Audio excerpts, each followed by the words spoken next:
As the West remains divided over how to further arm Kyiv, Russia seems to be positioning itself as a potential peace broker, though only on its own terms.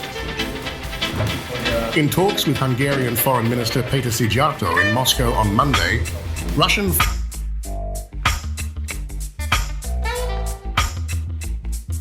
Foreign Minister Sergei Lavrov made it clear that Russia is open to peace initiatives, but only from countries that show a genuine desire for peace.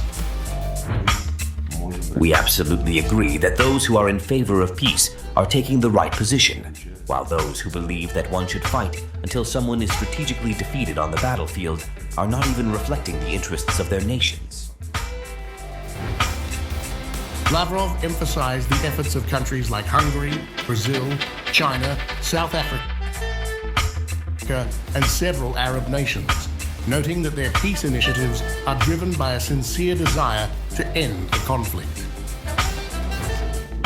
There are now many initiatives that have been launched by different countries on different continents, which we see are driven by a genuine desire for peace.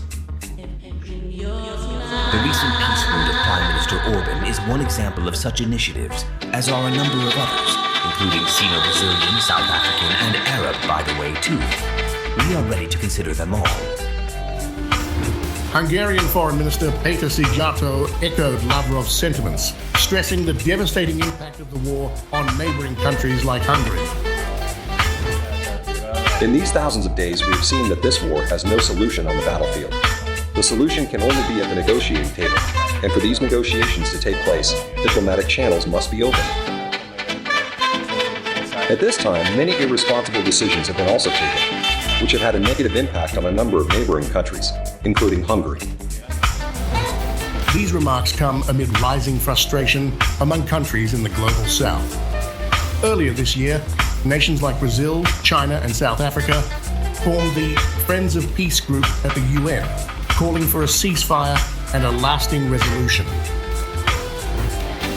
Despite these efforts, Ukrainian President Volodymyr Zelensky has been critical of peace plans that don't align with Kyiv's priorities, accusing them of favoring Moscow.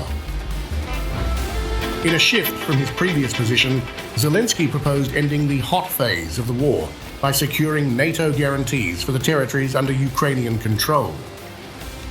But if we want to stop the hot stage of the war, we should take under NATO umbrella the territory of Ukraine that we have under our control.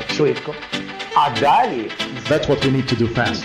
And then Ukraine can get back the other part of its territory diplomatically. The Ukrainian leader laid out his legal arguments for joining the transatlantic military alliance, arguing his country could not legally recognize occupied Ukrainian territories as Russian because it would be contrary to the constitution. You can't give invitation to just one part of a country. Why?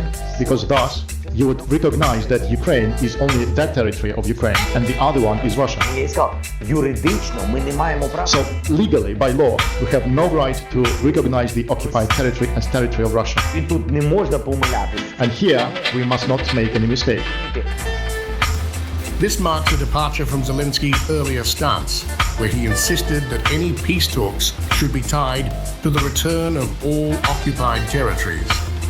He also emphasized the need to ensure that Russian President Vladimir Putin could not launch further offensives. A lot of different countries proposed a ceasefire. So the question is, ceasefire where? That is the question. The second point is, if we fix ceasefire, guarantees that Putin will not come back. And in this case, I commented you about NATO. Yes, NATO immediately depart of Ukraine. Meanwhile, Moscow remains firm in its conditions for peace, demanding international recognition of Crimea and other annexed territories, along with guarantees that Ukraine will remain neutral and non-nuclear. Lavrov reiterated these demands, signaling little room for compromise as the conflict continues.